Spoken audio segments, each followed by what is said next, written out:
السلام عليكم ورحمة الله.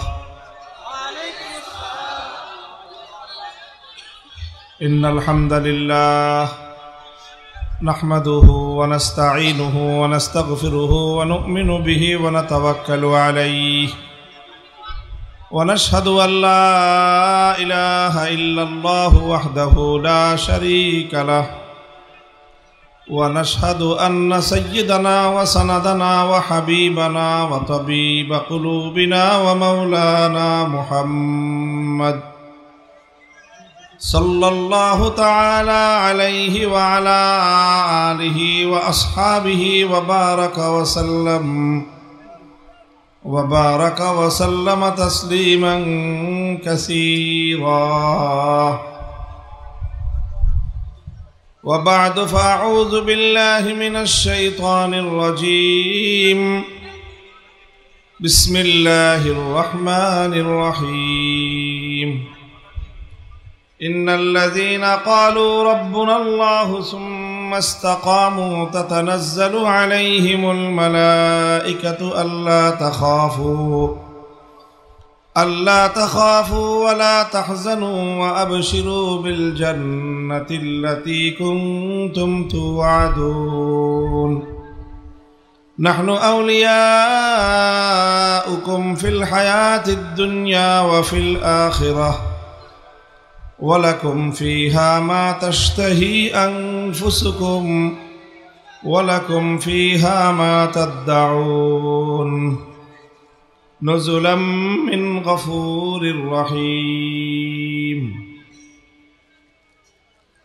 بارك الله لنا ولكم في القرآن العظيم ونفعنا وإياكم بالآيات والذكر الحكيم.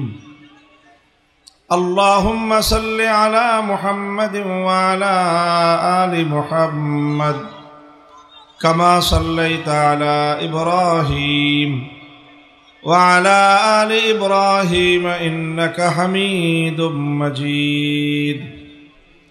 اللهم بارك على محمد وعلى آل محمد كما باركت على إبراهيم وعلى آل إبراهيم إنك حميد مجيد.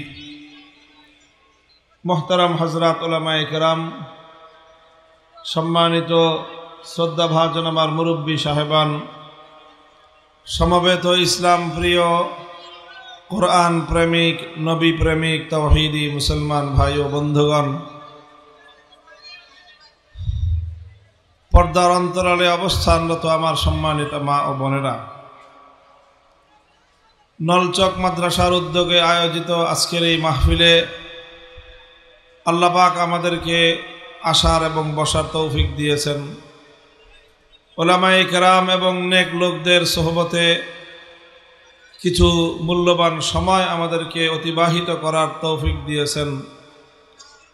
এরপরে আল্লাহর কোরআন এবং নবীর হাদিস থেকে উলামাদের জুবানে কিছু আলোচনা করবার এবং শুনবারও তৌফিক দিয়েছেন।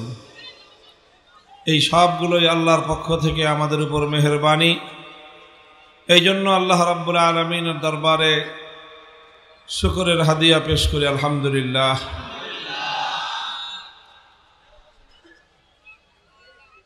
আপনাদের এই মাহফিলে বেশ অনেক বছর ধরেই আমার যাতায়াত, আপনাদের সঙ্গে একটা হৃদ্যতা এবং আন্তরিকতার সম্পর্ক। সর্বশেষ 2021 সালেও গ্রেফতার হওয়ার অল্প কিছুদিন আগে আপনাদের এখানে মাহফিলে আসার সুযোগ হয়েছিল। সেই মাহফিলকে কেন্দ্র করেও অনেক সমস্যা, অনেক বাধা বিঘ্ন তৈরি হয়েছিল। শেষ পর্যন্ত সকল বাধা অতিক্রম করিয়ে আল্লাহ পাক আপনাদের সাথে আমাকে মিলিত হওয়ার এবং এখানে উপস্থিত হওয়ার তৌফিক দিয়েছিলেন। মধ্যখানে 3 বছর অতিক্রান্ত হয়ে গিয়েছে। এরপরে আবার আল্লাহ পাক আমাদেরকে মুক্ত জীবনে আসার সৌভাগ্য দান করেছেন, রহম করেছেন এবং আপনাদের সঙ্গে আবারও মিলিত হওয়ার তৌফিক দিয়েছেন। এগুলো সবই আল্লাহর পক্ষ থেকে কুদরতের ফয়সালা। আমরা আল্লাহ পাকের প্রতিটি সিদ্ধান্তের উপর রাজি আর সন্তুষ্ট আছি।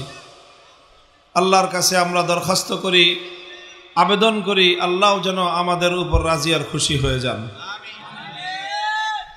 মোহতারাম হাজিরিন, অনেক বড় মজমা, বহু মানুষের এখানে উপস্থিতি। সকলে যদি একটা একটা করে কথা বলেন তাহলে আওয়াজ অনেক বড় হয়ে যায়। মাহফিল করাটা, কথা বলা আমাদের পক্ষে সম্ভব হবে না। এখানে আয়োজন অনেক বেশি না, মানুষ যত বেশি হয়েছে এই জন্য কিছু সমস্যা হবে। এখন সমস্যা যার যতটুকু হয়, কোনো আওয়াজ না করে, কোনো শব্দ না করে যদি সমস্যার সমাধান করতে পারেন তাহলে করেন। আর যদি আওয়াজ না করে সমস্যার সমাধান করতে না পারেন, যদি আওয়াজ করেন তাহলে তো এখানে মাহফিলের কাজ করা সম্ভব হবে না আমাদের পক্ষে। এই জন্য আপনাদের সকলের প্রতি অনুরোধ যে যে যা করেন কোনো আওয়াজ করবেন না। কি করবেন না? এই আপনি বসেন, আপনি পিছান, আপনি পিছান। কেউ কি করবেন না, এদিকে তাকান। কেউ কি করবেন না? এই দুজন লোকরে তাকান তো। কোনো কি করবেন না? কি বলতেছি? হ্যাঁ, এই আমার এবার দেয়, হ্যাঁ ওয়াজ করতেছি, শুরু করছি। ওয়াজ কি আওয়াজ আপনি করবেন না আমি করব? কেউ কোনো কি করবেন না, আওয়াজ করবেন না। যদি কেউ কোনো ডিস্টার্ব করে সোজা গিয়ে একেবারে নাকশা বরাবর ঘুষি মারবেন, কিন্তু কি করা যাবে না, কোনো আওয়াজ করা যাবে না। আপনি যদি আওয়াজ ছাড়া কেউ ডিস্টার্ব করে একেবারে উঠায় নিয়ে পুকুরের মধ্যে ফেলাই দেবেন, কিন্তু কি করা যাবে না, আওয়াজ করা যাবে না। আওয়াজ করলে ওয়াজ করা যাবে না। আল্লাহ পাক আমাদের সকলকে বুঝার তৌফিক দান করেন। কর্তৃপক্ষ যারা আছেন আপনারা একটু চতুর্দিকে খেয়াল রাখেন যাতে মানুষের সমস্যা না হয়। মানুষের কোনো সমস্যা হলে সেখানে আপনারা নীরবে গিয়ে নিঃশব্দে সেখানে সমস্যার সমাধান করেন। যত বড় সমস্যা হোক, কেউ কোনো সমস্যার সমাধানের জন্য আওয়াজ করবেন না, কথা বলবেন না। কথা না বলে হাতে ধরে মুখের ইশারা করে সকলকে কথা বোঝানোর চেষ্টা করেন। দুনিয়াতে বোবা মানুষ আছে না? বোবা মানুষ চলে কিভাবে? বোবা মানুষ তো আওয়াজ ছাড়াই সারা জীবন চালায় দিল। আপনারা অল্প কিছু সময়, অল্প কিছু সমস্যা কথা ছাড়া সমাধান করতে পারবেন না? ইনশাআল্লাহ পারা যাবে। আল্লাহ আমাদেরকে তৌফিক দান করেন। আমি আপনাদের সম্মুখে কোরআনে পাকের সূরা হামিম সাজদা থেকে একটি আয়াত তেলাওয়াত করেছি। আমার তেলাওয়াতকৃত আয়াতগুলোর মধ্যে আল্লাহ পাক রব্বুল আলামিন মুমিনদের জন্য, ইমানদারদের জন্য অনেক বড় একটা সুসংবাদ দান করেছেন, অনেক বড় সুসংবাদ। আল্লাহ বলেছেন, তাতানাজ্জালু আলাইহিমুল মালাইকাতু আল্লা তাখাফু ওয়া লা তাহজানু ওয়া আবশিরু বিল জান্নাতিল্লাতী কুনতুম তুআদুন। মানুষের জীবনের সবচেয়ে কঠিন মুহূর্ত হলো মানুষ যখন মৃত্যুর মুখোমুখি হয়। মৃত্যু এসে যখন মানুষের দুয়ারে হাজির হয়, ওই সময়টা হলো একজন মানুষের সবচেয়ে কঠিন সময়, কঠিন মুহূর্ত। মৃত্যু যন্ত্রণা সবচেয়ে ভয়াবহ এক কঠিন যন্ত্রণার নাম। এই মৃত্যুর সময়ে যখন মানুষ ভয়াবহ বিপদের সম্মুখীন হয়, মানুষ প্রচণ্ড আতঙ্কের মধ্যে থাকে, মানুষের মধ্যে ভয় এমনভাবে তাকে গ্রাস করে রাখে যে মানুষ সেই ভয়ে ভীত সন্ত্রস্ত হয়ে পড়ে। ঠিক এই কঠিন সময়ে কিছু মানুষের কাছে আল্লাহর পক্ষ থেকে একদল নূরানি ফেরেশতা এসে হাজির হয়ে যায়। তখনও তারা জীবিত এবং তারা ইহকাল এবং ইহ জগতেই তারা থাকতেই, দুনিয়ার জীবনে থাকতেই এক শ্রেণীর মানুষের কাছে আল্লাহর পক্ষ থেকে ফেরেশতাদের আগমন ঘটে। ফেরেশতারা আল্লাহর পক্ষ থেকে দুটো বার্তা নিয়ে আসে। একটা বার্তা হলো, একটা সংবাদ হলো, আল্লাহ তাখাফু ওয়া লা তাহজানু, তাদেরকে অভয় বাণী শোনায়, বলে যে তোমাদের ভয়ের কোনো কারণ নাই, চিন্তার কোনো কারণ নাই, মরণ নিয়ে চিন্তা করো না, কবরের আযাব নিয়ে চিন্তা করো না, হাসরের পরিস্থিতি নিয়ে তোমরা টেনশন করো না, পুলসিরাত কিভাবে পার হবে এগুলো নিয়েও তুমি কোনো চিন্তা করো না, তোমার কোনো ভয়ের কারণ নাই। আল্লাহ আমাদেরকে এই অভয় বাণী তোমার কাছে পৌঁছানোর জন্য আল্লাহ আমাদেরকে দুনিয়াতে পাঠিয়ে দিয়েছেন। প্রথম এই অভয় বাণী দেয়, এরপরে তারা বলে ওয়া আবশিরু বিল জান্নাতিল্লাতী কুনতুম তুআদুন। আরেকটা সুসংবাদ দেয়, একটা শুভ সংবাদের বার্তা দেয়, বলে এই পুলসিরাতটা পার হয়ে আল্লাহ তোমাকে জান্নাত পর্যন্ত পৌঁছায় দিবেন, তোমাকে দুনিয়া থেকে বেহেশত পর্যন্ত পৌঁছানো পর্যন্ত এই পূর্ণ সময়ের তোমার নিরাপত্তা এবং তোমার সব কিছু খেয়াল রাখার জন্য আল্লাহ আমাদেরকে পাঠিয়ে দিয়েছেন। নাহনু আউলিয়াউকুম ফিল হায়াতিদ দুনিয়া ওয়া ফিল আখিরাহ। এই যে ফেরেশতারা বলে, এই যে আমরা যে আসলাম তোমার কাছে, তুমি আর যেই কয় মুহূর্ত বেঁচে আছো আমরা তোমাকে ছেড়ে যাব না, তুমি কবরে যাবা আমরা তোমাকে ছেড়ে যাব না, তুমি হাসরে উঠবা আমরা তোমাকে ছেড়ে যাব না, তুমি পুলসিরাত পার হবা আমরা তোমাকে ছেড়ে যাব না, জান্নাত পর্যন্ত পৌঁছায় দিয়ে তারপরে আমাদের ডিউটি শেষ হবে। কারণ জান্নাতে যাওয়ার পর তো তোমাকে আর খুঁজে পায় কে? বেহেশতে যাওয়ার পর তারপরে তো আর তোমার কোনো প্রয়োজন, কোনো কিছুরই অভাব হবে না। ওয়ালাকুম ফিহা মা তাশতাহি আনফুসুকুম, যা চাইবে সেখানে তোমাদের জন্য সমস্ত আপ্যায়নের ব্যবস্থা থাকবে। নুজুলাম মিন গফুরির রহিম, আল্লাহর পক্ষ থেকে তোমার জন্য সব ধরনের মেহমানদারির আয়োজন থাকবে। মুহতারাম হাজিরিন, এরকম একটা সুসংবাদ মৃত্যুর সময়ে, জীবনের কঠিনতম মুহূর্তে, যখন আমাদের ভয়ে শরীর কাঁপতে থাকবে, ভয়ে সারা শরীর স্তব্ধ হয়ে যাবে, ভয়ে আমরা শিহরিত হয়ে যাব, সেই কঠিন সময়ে এইরকম একটা নুরানি ফেরেশতাদের দল সুসংবাদের বার্তা নিয়ে আসুক, এটা আমাদের প্রয়োজন আছে না নাই? আপনারা চাই কিনা? কে কে চাই হাত উঠাই দেখি। আল্লাহ পুরা মাজমাকে কবুল করেন, আমাদের সকলকে আল্লাহ পাক রব্বুল আলামিন এই সৌভাগ্য দান করুন। কথা হলো, এই সৌভাগ্য লাভ করবে কারা? আল্লাহর কোরআন তাদের পরিচয় তুলে ধরেছে। সবাই পাবে না, কিছু মানুষ পাবে। এই সৌভাগ্য যারা পাবে, কোরআনে পাক তাদের দুটি বৈশিষ্ট্য উল্লেখ করেছে। কয়টা বৈশিষ্ট্য? তাদের দুটি বৈশিষ্ট্যের কথা আল্লাহর কোরআন উল্লেখ করেছে। প্রথম বৈশিষ্ট্য হলো ইন্নাল্লাযীনা ক্বালু রাব্বুনাল্লাহ, যারা বলবে আমাদের রব হলেন কে। ইন্নাল্লাযীনা ক্বালু রাব্বুনাল্লাহ, যারা বলবে আমাদের রব হলো আল্লাহ। এক আল্লাহর রুবুবিয়তের ঘোষণা করা, এক আল্লাহকে রব বলে ঘোষণা করা, মেনে নেওয়া, এবং এক আল্লাহর রুবুবিয়তকে বিশ্বাস স্থাপন করা, এটা হলো প্রথম বৈশিষ্ট্য। যারা তাদের জীবনে একমাত্র আল্লাহকে রব মানবে, এক আল্লাহকে রব বলে ঘোষণা করবে, আল্লাহ পাক রব্বুল আলামিন ওই শ্রেণীর মানুষের জন্য এই মহা সৌভাগ্যের ব্যবস্থা করবেন।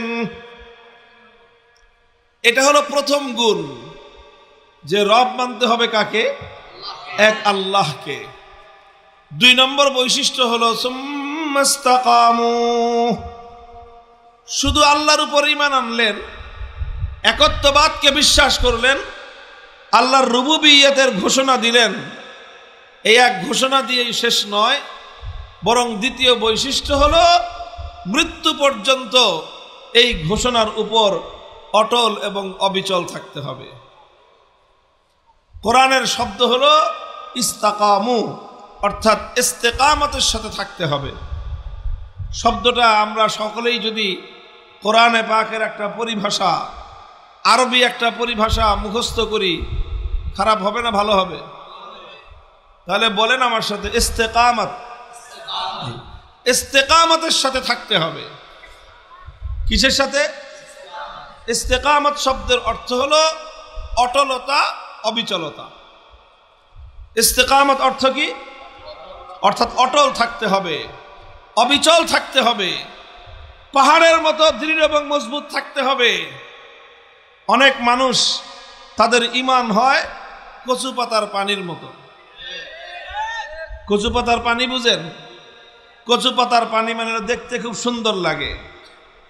কচু পাতার উপর যদি এক ফোঁটা পানি থাকে, একটু পানি থাকে, তো সেই পানিটা এটা মুক্তার মতো দেখতে সুন্দর লাগে। কিন্তু দেখতে যতই সুন্দর লাগুক, কচু পাতার উপর এই পানির কোনো স্থায়িত্ব নাই। সামান্য একটু বাতাসের ঝাপটা যদি এসে লাগে আর পাতাটা যদি একটু কাত হয়ে যায়, তাহলে মুক্তার মতো দেখতে ওই পানিটা আর কচু পাতার উপর থাকতে পারে না। মুহূর্তের মধ্যে সেটা পড়ে যায় এবং সেই পানি আর খুঁজে পাওয়া যায় না। তাহলে কচু পাতার উপরে পানি দেখতে সুন্দর লাগে, দেখতে সুন্দর লাগলে কি হবে? এই পানির কিন্তু কোনো স্থায়িত্ব নাই। যে কোনো মুহূর্তে এই পানিটা এখান থেকে পড়ে যেতে পারে, যে কোনো মুহূর্তে এই পানিটা এখান থেকে অপসারিত হয়ে যেতে পারে। আমাদের মধ্যে বহু মানুষ আছে এমন ইমানদার, আল্লাহর উপর ইমান এনেছে, আল্লাহকে রব বলে মেনেছে, আল্লাহর রুবুবিয়তের ঘোষণা দিয়েছে, একত্ববাদকে ধারণ করেছে, কিন্তু ধারণ করলে কি হবে? তার মধ্যে ইস্তেকামত নাই, দৃঢ়তা নাই, অটলতা নাই। তার ইমান হলো কচু পাতার পানির মতো। কচু পাতার পানির মতো একটু ধাক্কা আসলেই ইমান থেকে সরে যায়, একটু বিপদ আসলেই ইমান থেকে সরে যায়। এই জন্য আল্লাহ বলতেছেন, আমি তোমাদেরকে অনেক বড় সৌভাগ্য দান করব, অনেক বড় পুরস্কার দিব। শর্ত হলো আল্লাহকে রব মানতে হবে এবং এই মানার উপর ইস্তেকামতের সাথে থাকতে হবে। এই জন্য ইস্তেকামত, দৃঢ়তা আর অটলতা, এটা ইসলামের অনেক বড় একটা গুণ, এটা মুমিনের অনেক বড় একটা বৈশিষ্ট্য। প্রত্যেক মুমিনের দায়িত্ব আর কর্তব্য হলো ইস্তেকামতের এই বৈশিষ্ট্য অর্জন করার চেষ্টা করা। কারণ ইস্তেকামতের অনেক ফজিলত রয়েছে। হযরতে সুফিয়ানে সৌরি রহমতুল্লাহ আলাই, সুফিয়ানে সৌরি রহমতুল্লাহ আলাই অনেক বড় একজন তাবেঈ। তিনি বলেছেন, আল ইস্তেকামাতু ফিদ দুনিয়া কাল মুরুরি আলাস সিরাতি ফিল আখিরাহ। আল ইস্তেকামাতু ফিদ দুনিয়া কাল মুরুরি আলাস সিরাতি ফিল আখিরাহ। দুনিয়াতে ইস্তেকামতের সাথে থাকা আর আখিরাতে পুল সিরাত পার হওয়া এক সমান। দুনিয়ার কোন মানুষ যদি আখিরাতে পুল সিরাত পার হতে চায়, পুল সিরাত বুঝেন কি জিনিস? পুল সিরাত হলো একটা ব্রিজ। আসলে বাংলায় আমরা পুল সিরাত বলি, আরবিতে শব্দটা হলো আস-সিরাত। পুল শব্দটা আরবিতে নাই, কিন্তু এটাকে আমরা বাংলায় পুল সিরাত বলি কেন? বাংলায় বলে, উর্দুতে বলে, ওখান থেকে শব্দটা বাংলায় পুল সিরাত ব্যবহার হয়। মূলত আখিরাতে আমরা যখন কবর থেকে উঠব, আখিরাতের যখন আমাদের জিন্দেগি শুরু হবে, তো আখিরাতের জীবনের একটা ম্যাপ, একটা চিত্র হলো এরকম যে যেখানে আমরা সকলে জড়ো হব, সমস্ত মানুষ, সেটা হলো হাসরের মাঠ। এই হাসরের মাঠে দুনিয়ার সব মানুষ একত্রিত হবে। হাসরের মাঠের ঠিক উল্টা দিকে হলো আল্লাহর জান্নাত এবং বেহেশত। একদিকে হাসরের ময়দান, আর এর উল্টা দিকে কি? বেহেশত এবং জান্নাত। আর এই হাসরের মাঠ এবং বেহেশতের মধ্যখানে হলো জাহান্নাম। মাঝখানে কি? একদিকে হাসরের মাঠ, তারপরে জাহান্নাম, তারপরে বেহেশত। সুতরাং আমরা সব মানুষ থাকবো কোথায়? হাসরের মাঠে। যাইব কোথায়? যাইতে চাই কোথায়? বেহেশতে যেতে চাই। হাসরের মাঠ থেকে যদি কেউ বেহেশতে যেতে চায়, মাঝখানে কি? মাঝখানে হলো জাহান্নাম। এখন এই জাহান্নাম পার হওয়া ছাড়া বেহেশতে যাওয়ার কোনো রাস্তা নাই। জাহান্নাম পার হবেন কিভাবে? আল্লাহ পাক রব্বুল আলামিন এই জাহান্নামটা পার হওয়ার জন্য একটা ব্রিজ তৈরি করবেন। এই ব্রিজের এক মাথা থাকবে হাসরের মাঠে, তার আরেক মাথা থাকবে আল্লাহর বেহেশত এবং জান্নাতে। ওয়া ইম মিনকুম ইল্লা ওয়ারিদুহা কানা আলা রাব্বিকা হাতমান মাকদিয়া। আল্লাহর কোরআন বলেছে দুনিয়ার কোনো মানুষ যদি জান্নাতে যেতে চায়, আল্লাহর বেহেশতে পর্যন্ত পৌঁছতে চায়, তাহলে জাহান্নামের উপর দিয়ে ব্রিজ পার হওয়া ছাড়া ভিন্ন কোনো রাস্তা নাই। There is no alternative way. Alternative কোনো রাস্তা নাই, বিকল্প কোনো পথ নাই যে অনেক দিকে ঘুরে যাবেন, কোনো রাস্তা নাই। একমাত্র পুলসিরাত পার হয়ে তারপরে জান্নাতে যেতে হবে।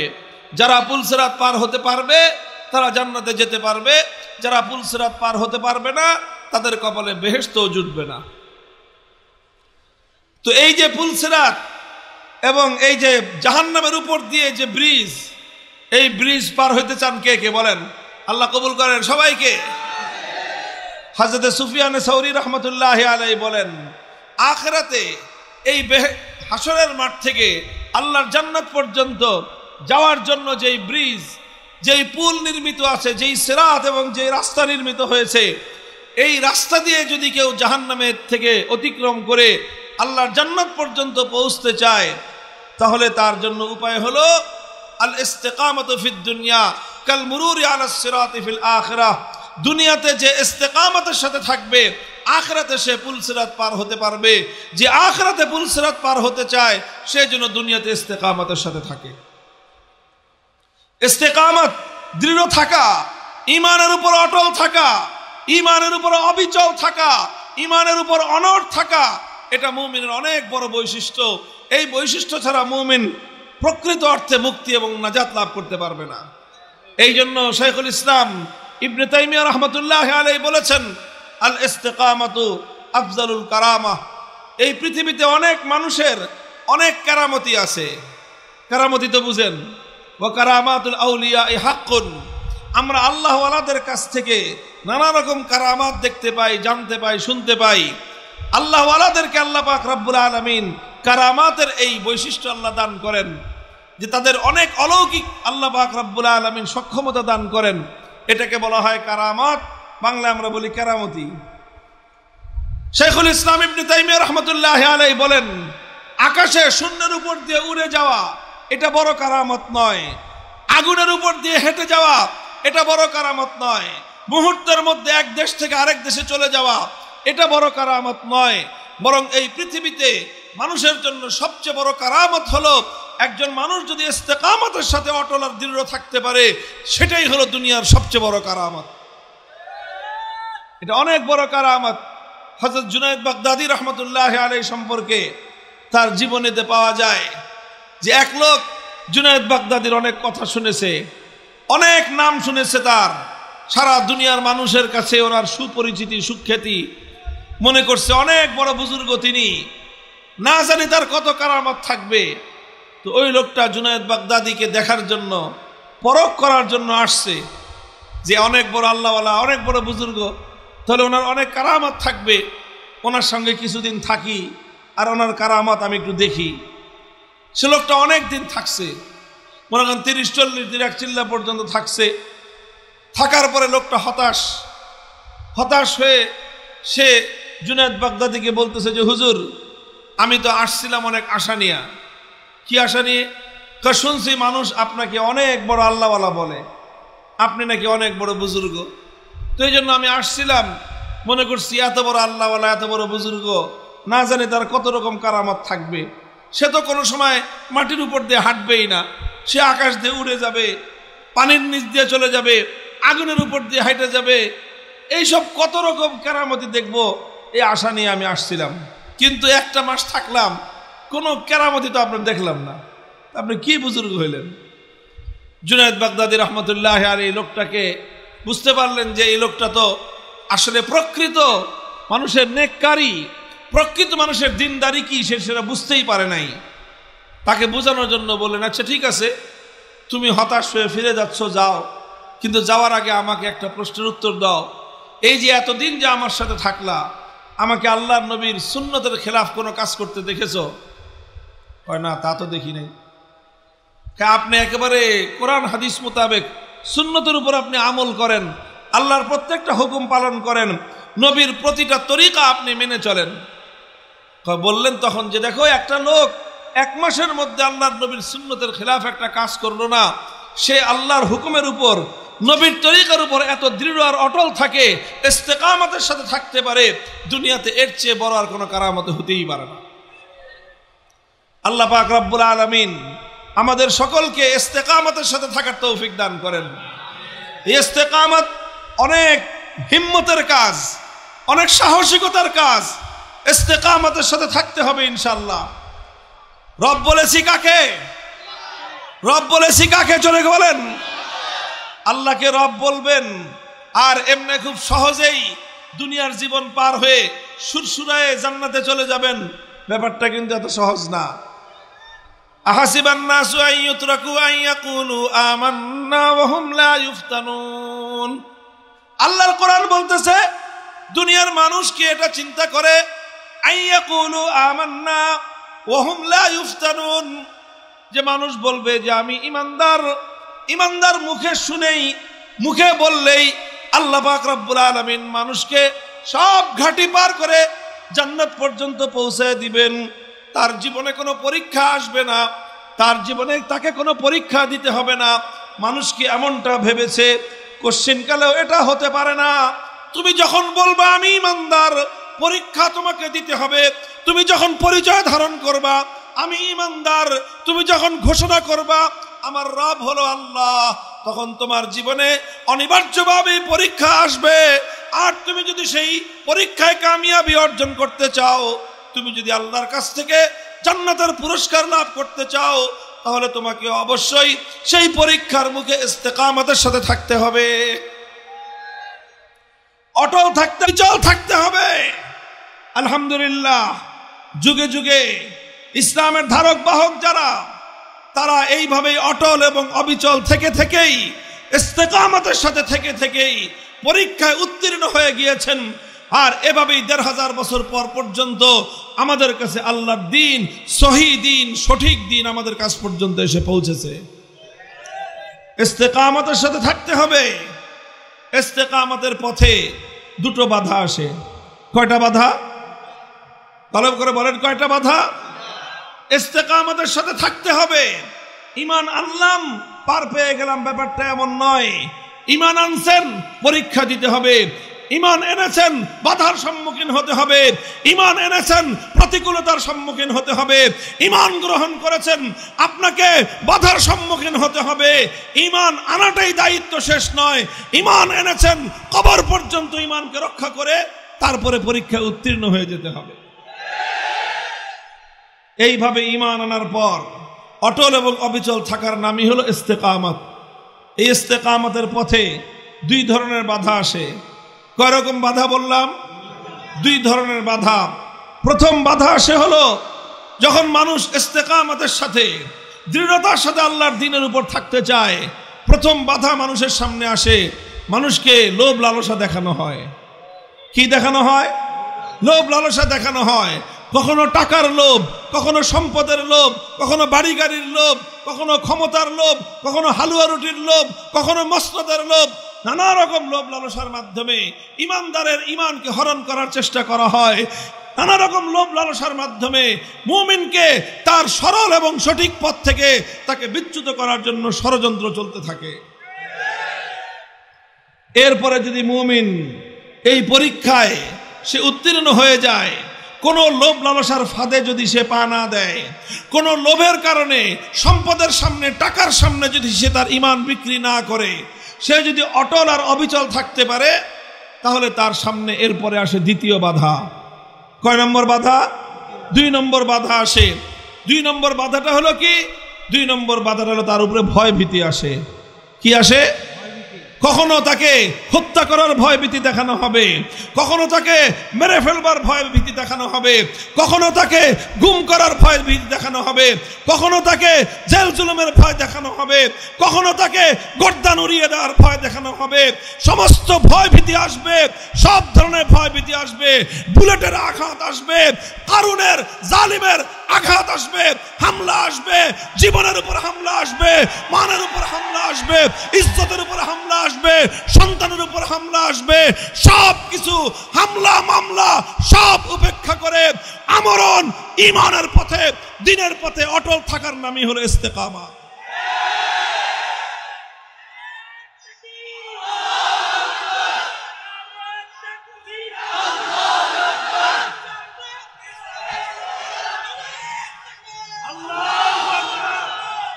প্রথম বাধা কি বললাম? লোভ লালসা। 2 নম্বর বাধা ভয় ভীতি। প্রথমে আসবে লোভ লালসা। যারা লোভের সামনে কাত হয়ে যাবে, লোভের সামনে যারা আত্মসমর্পণ করবে, লালসার সামনে, দুনিয়ার স্বার্থের সামনে যারা পরাজিত হয়ে যাবে, তাদের জীবনে কোনো ভয় ভীতি নাই, তাদের জীবনে কোনো সমস্যা আসবে না। দুনিয়াতে তাদের সামনে সব ধরনের সুযোগ সুবিধা, বাতিল শক্তি, ইসলাম বিরোধীরা তার সমস্ত সুযোগ সুবিধা করে দিবে। আর যারা এই লোভ লালসার সামনে ঈমান বিক্রি করবে না, যারা লোভ লালসার সামনে মাথা নত করবে না, যারা লোভ লালসার ফাঁদে পড়ে নিজেদের ঈমানকে ধ্বংস করবে না, মনে রাখতে হবে শুধু লোভ লালসার পরীক্ষা দিয়েই উত্তীর্ণ হওয়া যাবে না। অধিকাংশ ক্ষেত্রে দ্বিতীয় বাধা আসবে, সেই বাধার নাম হলো ভয় আসবে, ভীতি আসবে, হুমকি আসবে, হামলা আসবে, মামলা আসবে, এমনকি জীবন দেওয়া লাগতে পারে, রক্ত দেওয়া লাগতে পারে। সব কিছু দিতে হলেও নিজের মধ্যেই হিম্মত রাখতে হবে, দিলে সব দিব, জীবন দিলেও দিতে পারি, ঈমান ছাড়তে পারবো না। মুহতারাম হাজিরিন, বলতেছিলাম ১৫০০ বছর পর্যন্ত ঈমান মুসলমানদের কাছে এমনিতে আসে নাই। আল্লাহর এই জমিনে ঈমান এমনি টিকে নাই। আল্লাহর এই জমিনে আল্লাহর দ্বীন এত সহজেই টিকে থাকে নাই। যুগে যুগে ইসলামের ধারক বাহক যারা, তাদেরকে ইস্তেকামতের পরীক্ষা দিতে হয়েছে, তাদেরকে অটল আর অবিচল থাকতে হয়েছে। আর এই অটল এবং অবিচল থাকতে গিয়ে তাদের সামনে বাধা আসছে, তারা বাধাকে অতিক্রম করে হকের ঝান্ডা সামনে নিয়ে অগ্রসর হয়েছেন। আমরা যে ইমামকে মানি, আমাদের ইমামের নাম হলো ইমামে আজম, ইমামে আবু হানিফা রহমতুল্লাহ আলাইহি। এই দুনিয়াতে মুসলমানরা 4 জন ইমামকে সাধারণত অনুসরণ করে থাকেন। এই 4 ইমামের মধ্যে 3 জন ইমামের জীবনে অনেক বড় পরীক্ষা এসেছে, আর সেই পরীক্ষাগুলোকে তারা অতিক্রম করে ইস্তেকামতের সাথে থেকে দুনিয়াবাসীকে দেখায় দিয়েছেন যে আল্লাহর দ্বীন ধরলাম তো ধরলাম, যত বাধা বিপত্তি আসুক না কেন জীবন দিতে পারি, ঈমান বিক্রি করতে পারি না। ইমাম আবু হানিফা রহমতুল্লাহ আলাইহির সামনে ওনার সময়ের যে শাসক ছিল, যে জালেম অত্যাচারী শাসক ছিল, সে অনেক জালেম ছিল, অত্যাচারী ছিল, সে মানুষের উপর জুলুম করত। এই জুলুমের বিরুদ্ধে দেশে সমাজে ব্যাপকভাবে মানুষের মধ্যে ক্ষোভ তৈরি হলো। সে জালেম চিন্তা করলো এই মানুষের ক্ষোভ প্রশমন করার জন্য একটা কৌশল হতে পারে যে ইমাম আবু হানিফা, যার প্রতি মানুষের ব্যাপক শ্রদ্ধা এবং ভালোবাসা আছে, এই আবু হানিফাকে যদি আমার দলে ভিড়াতে পারি তাহলে মানুষ, আমার প্রতি মানুষের ক্ষোভ একটু কমবে। এই জন্য সময়ের শাসক ইমাম আবু হানিফা রহমতুল্লাহ আলাইহির কাছে প্রস্তাব করলো। কি প্রস্তাব? যে হুজুর, আপনার জন্য আমি প্রধান বিচারপতি, কাজীউল কুজাত, চিফ জাস্টিস, এই পদ তিনি অফার করলেন।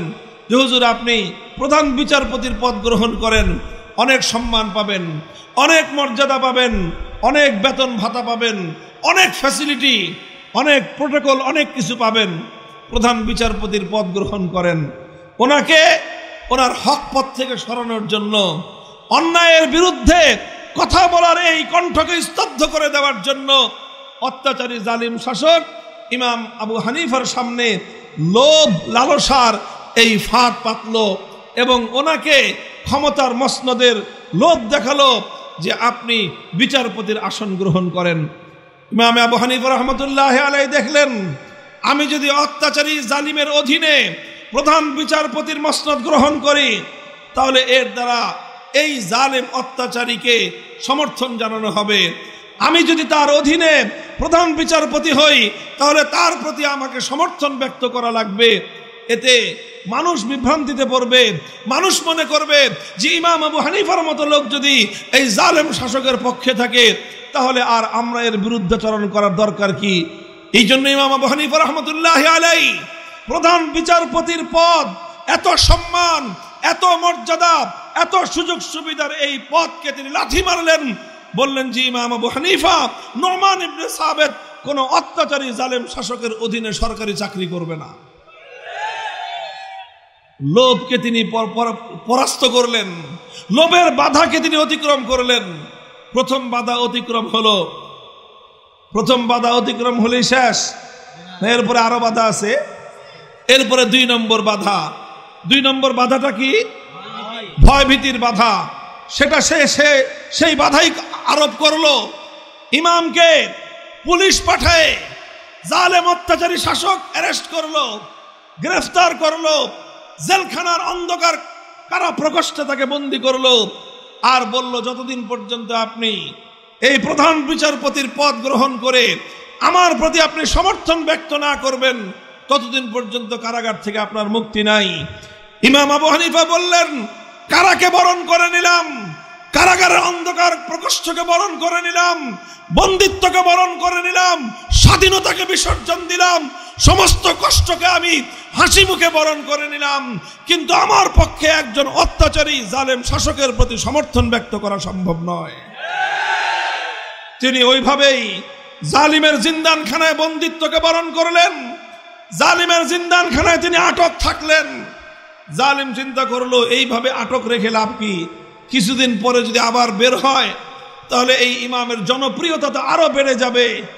এই জন্য শেষ পর্যন্ত ঐতিহাসিকরা লেখে সে কারাগারের মধ্যে ইমামে আবু হানিফার বিরুদ্ধে ষড়যন্ত্র শুরু করলো, আর ষড়যন্ত্রমূলকভাবে ইমামের খাবারের সঙ্গে বিষ মিশ্রিত করে, বিষ প্রয়োগ করে কারাগারের অন্ধকার 4 দেয়ালের মধ্যখানে ইমামে আজম এই পৃথিবীর ইতিহাসে, ফিকহের ইতিহাসে সর্ববৃহৎ সবচেয়ে বড় ইমামকে, এই পৃথিবীর সবচেয়ে বড় জামাতের ইমাম, যিনি পৃথিবীর সবচেয়ে বেশি মানুষ যার অনুসরণ করে, যার মাযহাব মানে, সেই মহান ইমাম ইমামে আজম নুমান ইবনে সাবিত ইমাম আবু হানিফা রাহমাতুল্লাহি আলাইহিকে শেষ পর্যন্ত বিষ প্রয়োগ করে শহীদ করা হয়েছে, হত্যা করা হয়েছে। ইমাম আবু হানিফা রাহমাতুল্লাহি আলাইহি প্রথমে লোভ লালসার সরকারি পদ এই প্রস্তাব প্রত্যাখ্যান করেছেন, এরপরে ওনার উপর ভয় ভীতি এসেছে, জুলুম নেমে এসেছে, নির্যাতন নেমে এসেছে। তিনি জুলুম আর অত্যাচারের স্টিম রোলারকে বরদাস্ত করে নিয়েছেন, জালিমের সামনে মাথা নত করেন নাই। এর নাম হলো ইস্তেকামত। এভাবে দৃঢ় থেকেছেন, আলহামদুলিল্লাহ, দৃঢ় থেকে জীবন গিয়েছে, কিন্তু ইমাম আবু হানিফা পরাস্ত হন নাই, পরাজিত হন নাই। কথা বলেন ঠিক না বেঠিক? জালেম আর মাজলুমের লড়াই চলছে।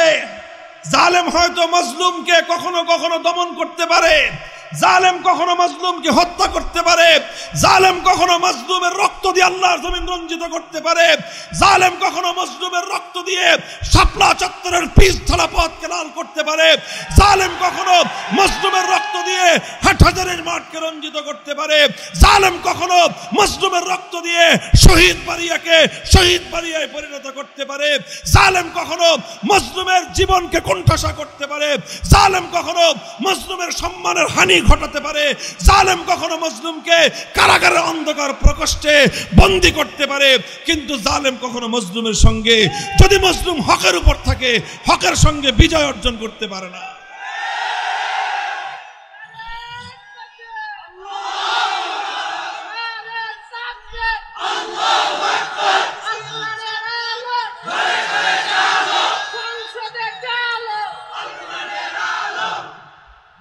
মুহতারাম হাজিরিন, এটা শুধু এক ইমাম আজম আবু হানিফার ইতিহাস নয়। ইমামে মালিক রহমতুল্লাহি আলাইহি, ইমাম আবু হানিফার পরে 2 নম্বরের ইমাম, ইমাম দারুল হিজরা মালিক ইবনে আনাস রাহিমাহুল্লাহ। এই ইমামে মালিক রহমতুল্লাহি আলাইহি যুগের শাসক, অত্যাচারী শাসক, তার সঙ্গে বেঁধে গেল মাসলা নিয়ে টক্কর। শাসক বলে, হুজুর মাসলা এমনি দেন, ফতোয়া এইভাবে দেন। ইমাম মালিক বললেন, ফতোয়া তোমার কথায় নয়, ফতোয়া মালিক দিবে কোরআন হাদিসের কথায়। শাসক বলল যে না হুজুর এমনি ঘুরায় বলেন। ইমাম মালিক বললেন দুনিয়া ঘুরতে পারে কিন্তু আল্লাহর কোরআন এবং নবীর হাদিস থেকে ইমাম মালিকের কলম এক চুল পরিমাণ ঘুরবে না। তিনি তার মতো কোরআন সুন্নাহ মোতাবেক তিনি ইজতিহাদ করে ফতোয়া জারি করে দিলেন। ইমাম মালিকের ফতোয়া শাসকের পছন্দ হলো না। ইমাম মালিকের ফতোয়া সে যুগের যেই শাসক ছিল সেই শাসকের মনোভূত হলো না। ইমামে মালিককে সে অপমান করতে চাইল, লাঞ্ছিত করতে চাইল। ইমাম মালিককে পাকড়াও করে একটা গাধার পিঠে উল্টা করে আরোহণ করলো। গাধার মুখ যেদিকে, ইমামের মুখ উল্টা দিকে করে গাধার পিঠে আরোহণ করে বাজারে বাজারে ঘোরালো। সারা দুনিয়ার মানুষকে সে দেখালো যে আমি ইমাম মালিককে অপমান করতেছি, আমি ইমাম মালিককে লাঞ্ছিত করতেছি। গাধার পিঠে আরোহণ করাটা এটা সেই যুগে ছিল লাঞ্ছনার একটা লক্ষণ। মানুষ ঘোড়ার পিঠে আরোহণ করে, মানুষ হাতির পিঠে আরোহণ করে, মানুষ কখনো কখনো উটের পিঠে আরোহণ করে, সর্বোচ্চ মানুষ খচ্চরের পিঠে আরোহণ করে, কিন্তু গাধার পিঠে সাধারণত মানুষ আরোহণ করে না। গাধার পিঠে মাল বহন করা হয়, আবার সেই গাধার পিঠে উল্টা দিকে মুখ করায় আরোহণ করানো, এটা ছিল লাঞ্ছনা। যেমন আমাদের সমাজে কাউকে অপমান করতে চাইলে, লাঞ্ছিত করতে চাইলে গলার মধ্যে জুতার মালা দেওয়া হয়। বলেন গলার মধ্যে জুতার মালা, মালা তো দেওয়া হয়েছে, এই মালা দিয়ে কি সম্মান বাড়ে না সম্মান কমে? মালা যদি কাউকে দেওয়া হয় জুতার, তাহলে জুতার মালা গলায় দিলে তাহলে এটাকে অপমান করা হয়, এটা লাঞ্ছনা হয়, এটা অসম্মান হয়। ঠিক ওই যুগে গাধার পিঠে উল্টা দিকে আরোহণ করালে একজন ব্যক্তির সর্বোচ্চ অপমান হতো, সর্বোচ্চ অসম্মান হতো। সময়ের অত্যাচারী শাসক ইমামে মালিকের ফতোয়া পছন্দ না হওয়ার কারণে, ইমাম মালিকের মাসলা তার পছন্দ হয় নাই, এই জন্য সেই ইমাম মালিককে সর্বোচ্চ লাঞ্ছিত করতে চেয়েছে, তার সম্মান ধুলায় মিশিয়ে দিতে চেয়েছে। ইমামে মালিক তার সম্মানকে কোরবান করে দিয়েছেন, আল্লাহর কোরআনের মাসলার ব্যাপারে কোনো আপোষ করেন না। আজ ১৫০০ বছর পরে, ১৩০০ বছর পরে যদি দুনিয়ার মানুষকে জিজ্ঞাসা করেন ইমাম মালিকের সম্মান কতটুকু আর সে যুগের শাসকের সম্মান কতটুকু, সারা দুনিয়ার মানুষ বলবে ১,০০০ নয়, লক্ষ কোটি শাসক যদি একত্রিত করা হয় ইমামে মালিকের পায়ের ধুলার সমান মূল্য হবে না। আল্লাহ পাক ইমামে মালিকের সম্মান বৃদ্ধি করেছেন না সম্মান কমিয়ে দিয়েছেন? আল্লাহর দ্বীনের জন্য যারা তোমার সম্মান কমাতে চাবে, আল্লাহর কসম খেয়ে বলি তোমার ইজ্জত সারা দুনিয়ার মানুষ কমাতে চাইলো তোমার সম্মানের জিম্মাদার হবেন আমার আল্লাহ। কুল ইন্নাল ইজ্জাতা লিল্লাহি জামিআ, সমস্ত সম্মান কার হাতে? কুলিল্লাহুম্মা মালিকাল মুলক তুতিল মুলকা মান তাশা ওয়া তানজিউল মুলকা মিম্মান তাশা ওয়া তুইজ্জু মান তাশা ওয়া তুযিল্লু মান তাশা। মালিক তুমি আল্লাহ, রাজত্ব তোমার হাতে, যাকে ইচ্ছা ক্ষমতা দাও, যার কাছ থেকে ইচ্ছা ক্ষমতা কেড়ে নাও, যাকে ইচ্ছা তুমি সম্মান দাও, যাকে ইচ্ছা তুমি অপমান করো, আর তুমি যাকে ইজ্জত দাও দুনিয়ার কেউ তাকে অপমান করতে পারে না। মুহতারাম হাজিরিন, এ কথা বলছি যুগের উলামায়ে কেরাম কথাগুলি ভালো করে বুঝবেন। আমাদের এই যুগে ইমাম মালিক ফিরে আসবে না। আমাদের এই যুগে যদি কেউ কল্পনা করেন ইমাম আবু হানিফা আবার জন্ম নিবে, এটা হবে না। তবে এই যুগে যারা অত্যাচারী শাসক, এই যুগের যারা অত্যাচারী জালেম, তাদের এরকম ডিমান্ড পয়দা হবে, তাদের চাহিদা তৈরি হবে। সেই যুগের শাসকরা নিজেদের অপকর্মকে বৈধ করার জন্য যেরকম ইমাম আবু হানিফাকে তার দলে ভিড়ায়ে প্রধান বিচারপতি হওয়ার প্রস্তাব দিয়েছিল, এই যুগেও জালেম অত্যাচারীরা নিজেদের অপকর্মকে বৈধতা দেওয়ার জন্য আলেম সমাজকে তাদের পাশে গিয়ে চেয়ার গ্রহণ করার অফার করবে। হ্যাঁ, দেশ জাতির স্বার্থে কখনো প্রয়োজন হলে উলামায়ে উম্মত বিভিন্ন মসনদ, বিভিন্ন দায়িত্ব নিতে পারে, কিন্তু কোন সময় কোন জালেম, কোন অত্যাচারীকে বৈধতা দেওয়ার জন্য কোন আলেমের জন্য সরকারি পদ গ্রহণ করা বৈধ হবে না। তখন সেখানে ইমাম আবু হানিফা রাহমাতুল্লাহি আলাইহির আদর্শ অনুসরণ করতে হবে। কখনো আপনার মাসলা, কখনো আপনার মাসালা, আপনার ফতোয়া শাসকের বিরুদ্ধে যেতে পারে। দুঃখ লাগে, বড় কষ্ট লাগে আমাদের এই কথাটা চিন্তা করলে। জালেমের জন্য দুঃখ লাগে না, দুঃখ লাগে ওই সমস্ত মানুষদের জন্য যারা জালেমদের অপকর্মকে আল্লাহর কোরআন এবং নবীর হাদিসের অপব্যাখ্যা দিয়ে বৈধতা দেওয়ার চেষ্টা করেছিল।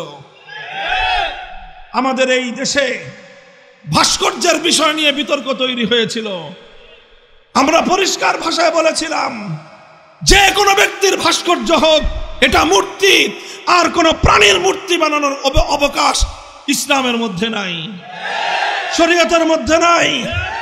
সুতরাং এই মূর্তি এটা হিন্দুয়ানি সংস্কৃতি, মূর্তি এটা শিরকি সংস্কৃতি, মূর্তি এটা আল্লাহর একত্ববাদ বিরোধী সংস্কৃতি।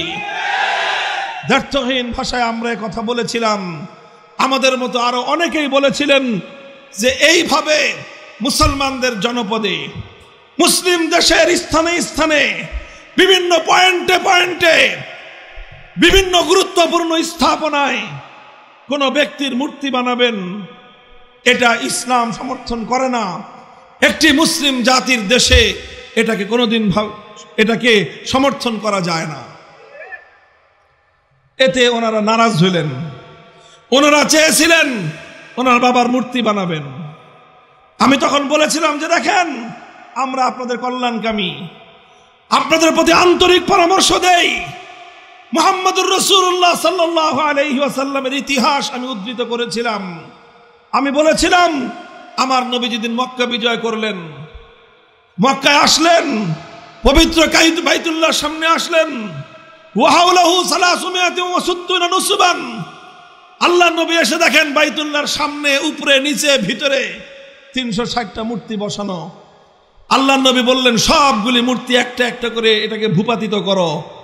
নবীজি নিজে বাইতুল্লাহর মধ্যে ঢুকলেন, ঢুকে যেই সব মূর্তি পেয়েছেন, হাতের মধ্যে লাঠি ছিল, লাঠি দিয়ে এক একটা মূর্তির পেটের মধ্যে খোঁচা মারছেন, আর এক একটা মূর্তি জমিনের মধ্যে ভূপাতিত হয়ে গিয়েছে। নবীজির কণ্ঠে উচ্চারিত হয়েছিল, জাল হক ওয়া যাহাকাল বাতিল ওয়া মা ইউবদিউল বাতিল ওয়া মা ইউঈদ। হক এসেছে, বাতিল অপসারিত হয়ে যাবে ইনশাআল্লাহ। মক্কার মাটিতে আর কোনোদিন এই মূর্তি নামক বাতিলের স্থান হবে না। আল্লাহর নবীর সামনে একটা মূর্তি আনা হলো বাইতুল্লাহর ভিতর থেকে, যে মূর্তিটা ইব্রাহিম আলাইহিস সালামের নামে বানানো। কার মূর্তি? নাউজুবিল্লাহ, ইব্রাহিম আলাইহিস সালামের মূর্তি বানানো। আল্লাহর নবী ইব্রাহিম আলাইহিস সালামের বানানো মূর্তি দেখে সবচেয়ে বেশি ক্ষিপ্ত হলেন, সবচেয়ে বেশি রাগান্বিত হলেন। ইব্রাহিম আলাইহিস সালাম আমাদের নবীর সম্পর্কে কি হয় জানেন? পূর্বপুরুষ। ইব্রাহিম আলাইহিস সালামের সন্তান ইসমাইল আলাইহিস সালাম, সেই ইসমাইল আলাইহিস সালামের বংশ পরম্পরার সন্তান হলেন মুহাম্মদুর রাসূলুল্লাহ সাল্লাল্লাহু আলাইহি ওয়াসাল্লাম। এই জন্য আমাদের নবীর বাপ দাদা হলেন ইব্রাহিম এবং ইসমাইল আলাইহিস সালাম। আল্লাহ নবী নিজের বাপের মূর্তি দেখে খুশি হন নাই, নিজের বাবার মূর্তি নিজে বানাবেন তো দূরের কথা, আরেকজন বানিয়েছে এটা দেখেও খুশি হন নাই। বরং ইব্রাহিমের মূর্তি দেখে আল্লাহর নবী সবচেয়ে বেশি রাগান্বিত হয়েছেন। আল্লাহর নবী বলেছেন, কাতালাহুমুল্লাহ, ওই সমস্ত মানুষদেরকে আল্লাহ ধ্বংস করুক, ওদের উপর আল্লাহর অভিশাপ পড়ুক যারা ইব্রাহিম আলাইহিস সালামের মূর্তি বানিয়েছে। অথচ ইব্রাহিম আলাইহিস সালাম সারাটা জীবন কাটিয়েছেন এই মূর্তিকে ধ্বংস করার জন্য। আজ তারা কত বড় দুরাচার, কত বড় পাপিষ্ঠ, তারা সেই ইব্রাহিম আলাইহিস সালামের মূর্তি বানিয়ে ইব্রাহিমী আদর্শের সঙ্গে গাদ্দারি করলো।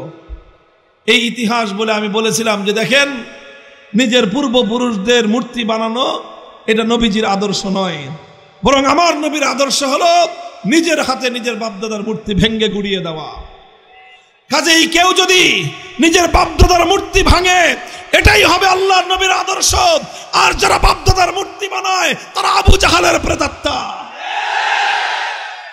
কেন আমি আবু জাহালের অনুসারী বললাম? খুব ক্ষেপছেন, কাজ করবে আবু জাহালের মতো বললে ক্ষিপ্ত হবেন, রাগান্বিত হলেন। আমরা বললাম, রাগ করে লাভ কি? আল্লাহর কোরআন এবং নবীর হাদিসে এর চেয়ে ভিন্ন কিছু বলার অবকাশ আমাদেরকে দেয় না। অনেক হুমকি আসলো, অনেক ধমকি আসলো, অনেক ঝুঁকি আসলো যে এই কথা তুমি প্রত্যাহার করো। আমি বললাম যে না, আমাদের এখান থেকে কথা প্রত্যাহার করার, এই কথা পরিবর্তন করার কোনো সুযোগ নাই। আমরা পরিষ্কার ভাষায় বলি, আমাদের কথা, আমাদের দায়িত্ব ছিল হক কথা বলে দেওয়ার। আমরা হক কথা জাতির সামনে তুলে ধরেছি। আমাদের দায়িত্ব ছিল শাসক গোষ্ঠীকে সঠিক পথ দেখিয়ে দেওয়ার। আমরা শাসক গোষ্ঠীকে পথ দেখিয়ে দিয়েছি। তবে মূর্তি ভাঙা এখন আমাদের দায়িত্ব না, আমাদের দায়িত্ব হলো পথ দেখিয়ে দেওয়া। আল্লাহ যদি কোনোদিন আমাদেরকে শক্তি দেন, শক্তি পাওয়ার প্রথম মুহূর্তে সমস্ত মূর্তি আমরা ভেঙে গুড়িয়ে দিব। এই কথাটা কেন বললাম? খুব ক্ষিপ্ত হলেন, খুব খেপলেন আমার উপরে। সংসদে দাঁড়িয়ে আমার নামে তিনি গীবত গায়ে, আমার নামে তিনি অপবাদ দিলেন, মিথ্যা রটনা করলেন, আমার সম্মান নষ্ট করার চেষ্টা করলেন। আমি মামুনুল হক একজন ব্যক্তির বিরুদ্ধে গোটা রাষ্ট্রযন্ত্র নিয়ে আওয়ামী জাহিলিয়াতের নেত্রী শেখ হাসিনা ঝাঁপিয়ে পড়লেন। আলহামদুলিল্লাহ, আল্লাহর উপর খাস রহমত হলো আমার উপরে। আমি দুর্বল মানুষ, কিন্তু এদেশের 100 বছরের বৃদ্ধ থেকে নিয়ে শুরু করে 4 থেকে 5 বছরের শিশুরা পর্যন্ত 5 ওয়াক্ত নামাজের পরে আমার জন্য দোয়া করলেন। আল্লাহর ঘর জিয়ারতকারীরা বাইতুল্লাহর গিলাফ ধরে ধরে আমার জন্য দোয়া করেছেন, মুলতাজামে দাঁড়িয়ে আমার জন্য দোয়া করেছে। হাজার হাজার কোরআনের খতম এদেশের নারী পুরুষরা ঘরে ঘরে আমার জন্য তেলাওয়াত করলেন। লক্ষ লক্ষ টাকা আমার মুক্তির জন্য মানুষ সাদাকা করলেন। অসংখ্য রাকাত নামাজ পড়ে তারা আমার জন্য আল্লাহর কাছে সাহায্য কামনা করলেন। এই লক্ষ মানুষের দোয়া আমি ভেসে গেলাম। আলহামদুলিল্লাহ, আলহামদুলিল্লাহ। আমার কথা প্রত্যাহার করতে হয় নাই। হয়তো 3 বছরের জুলুম বরদাস্ত করতে হয়েছে, হয়তো 3 বছরের জন্য কারা প্রকোষ্ঠে নিক্ষিপ্ত হতে হয়েছে, হয়তো কিছুদিনের জন্য অপবাদের বোঝা বহন করতে হয়েছে, হয়তো কিছুদিনের জন্য জালিমের রক্তচক্ষুতে পড়তে হয়েছে, কিন্তু আলহামদুলিল্লাহ হকের ঝান্ডা ধরে নিয়ে মাটির মধ্যে পড়েছিলাম। চূড়ান্ত বিজয় আল্লাহ আমাদেরকেই দান করেছেন, জালিমকে আল্লাহ উৎখাত করে দিয়েছেন।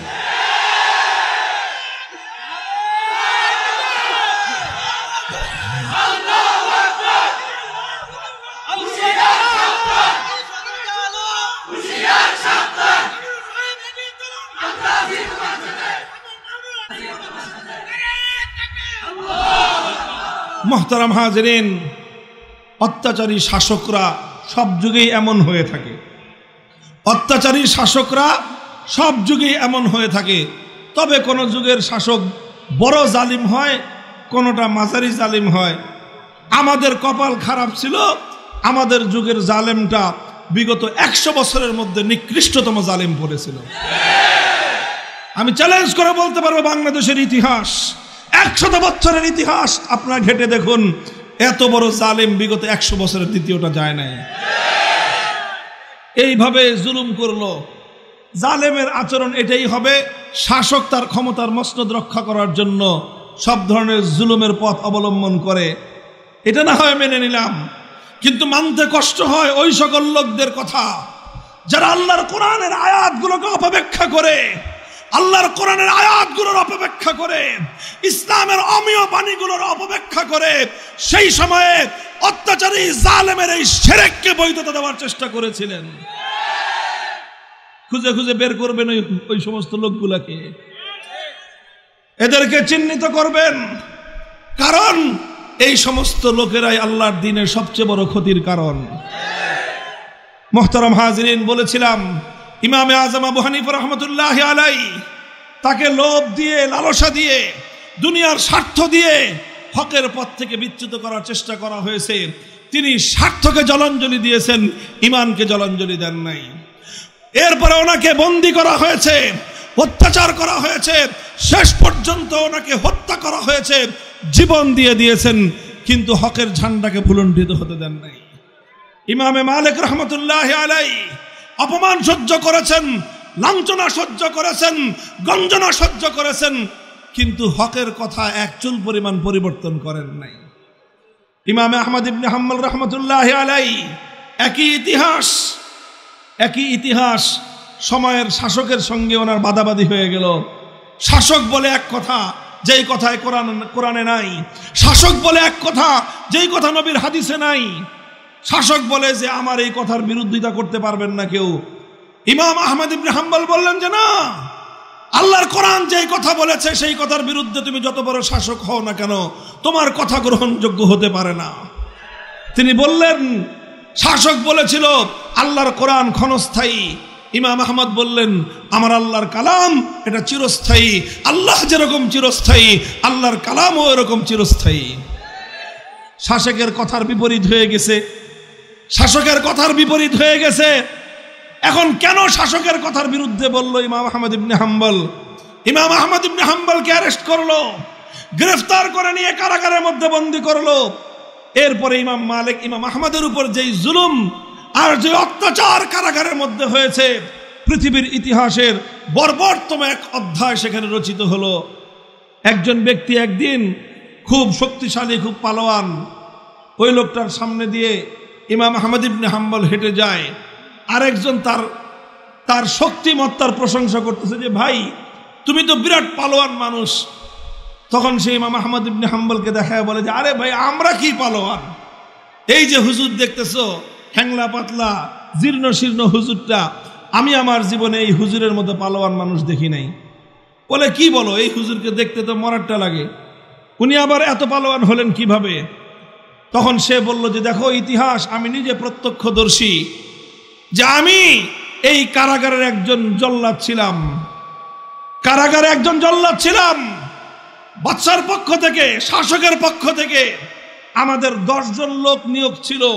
আমাদের দায়িত্ব ছিল এক এক দিন যে আমরা একজনের পরে একজন এই আহমদ ইবনে হাম্বলকে বেত্রাঘাত করব।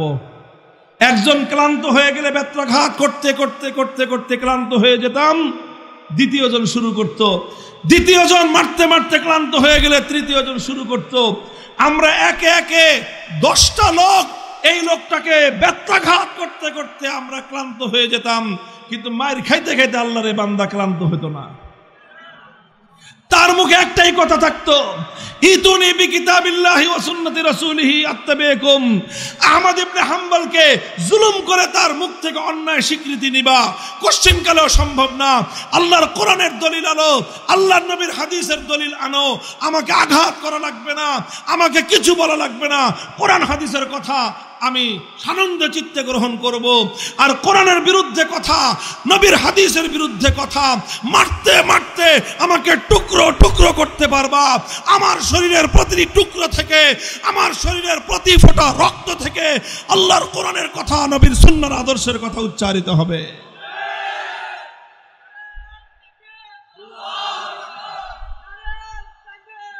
মুহতারাম হাজিরিন, কথা খুব লম্বা বলবো না। আমরা শেষ যুগের মানুষ, দেখেন আমরা শেষ যুগের মানুষ, এমনি আখেরি নবীর উম্মত, আবার আখেরি নবীরও আখেরি যুগের উম্মত। আমরা দুর্বল, আমাদের পক্ষে কঠিন পরীক্ষা দিয়ে পাশ করা বড় কঠিন।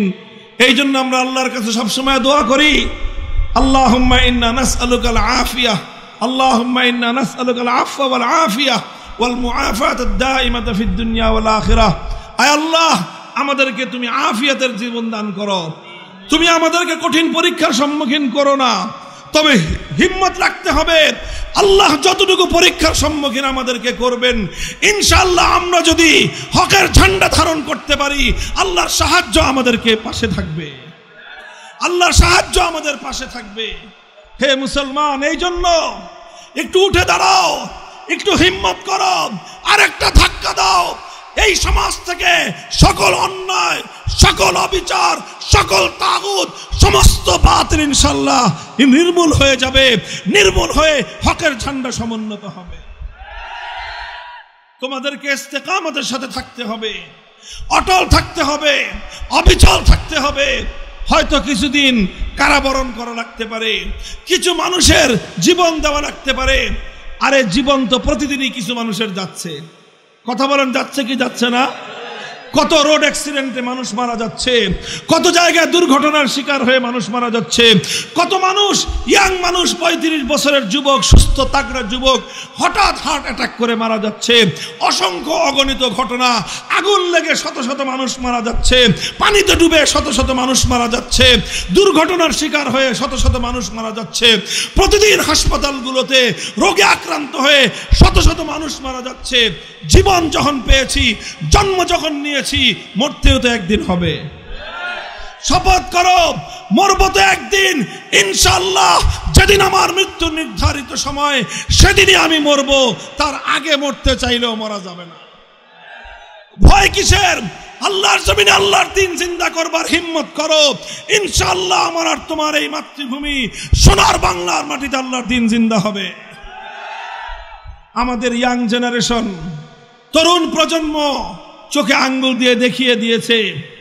শুধুমাত্র মাদ্রাসার ছাত্ররা নয়, আলহামদুলিল্লাহ স্কুল কলেজ ইউনিভার্সিটির ছাত্ররা ব্যাপকভাবে এখন তাওহীদ এবং ঈমানের শিক্ষায় তারা শিক্ষিত হচ্ছে।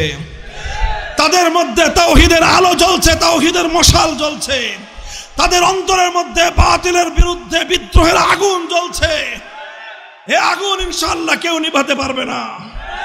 এ আগুন প্রতিটি যুবক এবং তরুণের হৃদয়ে হৃদয়ে জ্বলতে থাকবে।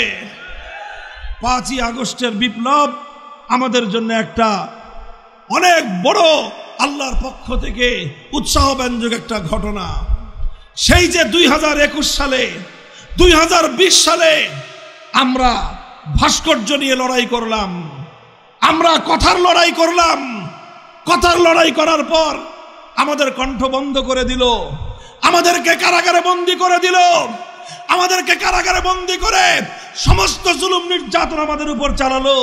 আমাদেরকে জাতির সামনে হেয় প্রতিপন্ন করার জন্য এমন কোন কুমন্ত্রণার কুচক্র নাই যেটা সরকার করে নাই। আমাদের সঙ্গে ওই অপকর্ম করলো যে অপকর্ম ইব্রাহিম আলাইহিস সালামের সঙ্গে নমরুদ করেছিল। আমাদের সঙ্গে ওই অপকর্ম করা হয়েছে যে অপকর্ম মুসা আলাইহিস সালামের সাথে ফিরআউন করেছিল। আমাদের সঙ্গে ওই অপকর্ম, ওই অন্যায় করা হয়েছে যে অন্যায় মুসা আলাইহিস সালামের সঙ্গে কারুন করেছিল। আমাদের সঙ্গে ওই অবিচার করা হয়েছে মুনাফিক সর্দার আব্দুল্লাহ ইবনে উবাই আল্লাহর নবীর বিরুদ্ধে যে ষড়যন্ত্র করেছিল। এভাবে অনেক ষড়যন্ত্র করেছে, আমরা কথা বলতে পারি নাই। আমাদেরকে কোর্টে যখন তুলতো, আমাকে কোর্টে তুলবার সময় আমাদের চরম আপত্তির মুখেও একটা হেলমেট পরাতো, বুলেট প্রুফ জ্যাকেট পরাতো। আর এইভাবে জ্যাকেট পরায়, হেলমেট পরায়, হাতের মধ্যে হ্যান্ডকাপ লাগায় মিডিয়ার সামনে আমাদেরকে তুলে ধরতো। অনেক কাকুতি মিনতি করতাম যে হেলমেটটা দিয়েন না, বলতাম, অনুরোধ করতাম জ্যাকেট পরায় জাতির সামনে আমাদেরকে এভাবে অপমান করার চেষ্টা করেন না। পুলিশরা অনেক সময় চোখের পানি ছেড়ে দিয়ে বলতো যে হুজুর কিছুই করার নাই, উপরের অর্ডার, উপরের অর্ডার। আরে এমনও দৃশ্য দেখেছি আমরা, কোর্টের গারদে 15 জন 20 জন বন্দী আছে, সকলের জন্য খাবার আসতেছে। ওই সমস্ত বন্দীরা আমাকে একটু আপ্যায়ন করতে চায়, পুলিশরা বলতো যে সবাইরে খাওয়ান, কিন্তু হুজুরদের খাবার দিতে পারবেন না। কেন? সিসিটিভিতে দেখতেছে, যদি ওনাকে কেউ খাবার দিচ্ছেন দেখা যায় আমাদের একটারও চাকরি থাকবে না। এইভাবে দিনের পর দিন, এইভাবে 3টা বছর এক একটা করে দিন কেটেছে। এক একটা দিন মনে হয়েছিল হাসরের মাঠের দিনের মতো। আমরা এগুলো সহ্য করেছি, আলহামদুলিল্লাহ, আলহামদুলিল্লাহ সহ্য করেছি। এর বিনিময়ে এই দিয়েছেন আল্লাহ পাক 2024 সালের 5ই আগস্ট দুপুর বেলায় আমাদেরকে কোথাও মাহফিল করতে হয় নাই, কোথাও মঞ্চ করতে হয় নাই, কোথাও সমাবেশ করে মূর্তির বিরুদ্ধে আমাদেরকে কোনো কথা বলতে হয় নাই। আমাদের সেই 4 বছর আগের কথাগুলো আল্লাহ পাক টেকনাফ থেকে তেতুলিয়া প্রত্যেকটা ইমানদারের হৃদয়ের মধ্যে ঝংকার তুলে দিয়েছেন।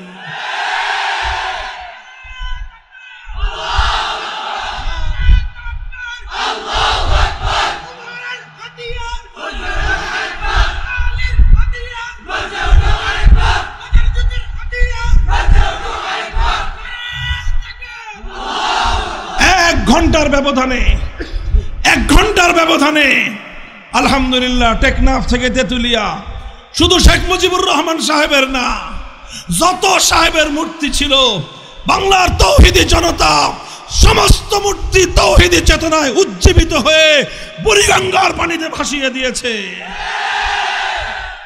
দেশপ্রেমিক সেনা সদস্যরা পর্যন্ত তাদের সেই সংরক্ষিত জায়গাতেও কোনো মূর্তি রাখে নাই।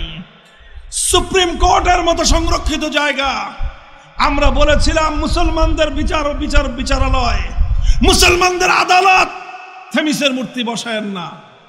ওনারা আমাদের কথাটা শুনে বিল্ডিং এর সামনের থেকে নিয়ে বিল্ডিং এর ভিতরে মাঝখানে সংরক্ষিত জায়গায় থেমিসের মূর্তি বানায় রাখছে, বা সেই থেমিসের দেবীর মূর্তি বসায় রাখছে। 5ই আগস্টের পরে যে জিজ্ঞেস করলাম, ভাই থেমিসের মূর্তিটা কই? কয় হুজুর মূর্তি তো নাই, ওই যে মূর্তির পিছনে যে বেদি ছিল বেদিরও কোনো খবর নাই। আমাদের তো কাউকে কিছু বলতে হয় নাই, মানুষের মনে মনে এই আওয়াজ কে তুলে দিয়েছেন? আলহামদুলিল্লাহ। হে মুসলমান, তুমি তাওহীদের আওয়াজ দাও, তুমি তাওহীদের আজান দিয়ে যাও। মুয়াজ্জিনের কাজ হলো আজান দিয়ে দেওয়া, মুসল্লিদেরকে ঘর থেকে ধরে আনা মুয়াজ্জিনের কাজ নয়। তুমি আজান দিয়ে দাও। আল্লাহ বলেছিলেন আমাদের পিতা ইব্রাহিম আলাইহিস সালামকে, ওয়াজ্জিন ফিন নাস বিল হজ ইয়াতুকা রিজালান ওয়া আলা কুল্লি দামিরিন ইয়াতিনা মিন কুল্লি ফাজ্জিন আমিক। হে ইব্রাহিম, আল্লাহর ঘর বাইতুল্লাহ বানিয়েছো, এবার বাইতুল্লাহর পাশে দাঁড়ায় আজান দাও, মানুষ যেন হজ করতে আসে। ইব্রাহিম আলাইহিস সালাম বলেছিলেন, মানুষ নাই, জন নাই, কেউ নাই, এই জনমানব শূন্য পাহাড়ি প্রান্তরে আল্লাহ আমার আজান কে শুনবে? আল্লাহ বলেছিলেন, ইব্রাহিম তুমি আজান দাও, কিয়ামত পর্যন্ত তোমার এই আজান পৃথিবীর প্রতিটা মানুষের কর্ণকুহরে পৌঁছে দেওয়া আমি আল্লাহর জিম্মাদারি। বলেন, প্রতি বছর লক্ষ লক্ষ মানুষ ইব্রাহিম আলাইহিস সালামের আজানে জবাব দিয়ে বাইতুল্লাহ যায় কি যায় না? কিয়ামত পর্যন্ত যাবে কি যাবে না? ভিসা পায় না, ভিসা পায় না মানুষ, লাইন ধরে মানুষ যেতে পারে না। লক্ষ লক্ষ কোটি কোটি মানুষ ইব্রাহিম আলাইহিস সালামের ডাকে সাড়া দেওয়ার জন্য পাগলের মতো প্রস্তুত হয়ে আছে।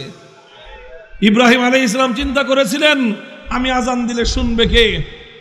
ইব্রাহিম আলাইহিস সালামের পর হাজার হাজার বছর পরেও সেই আজান শোনার মানুষ দুনিয়াতে আছে না নাই?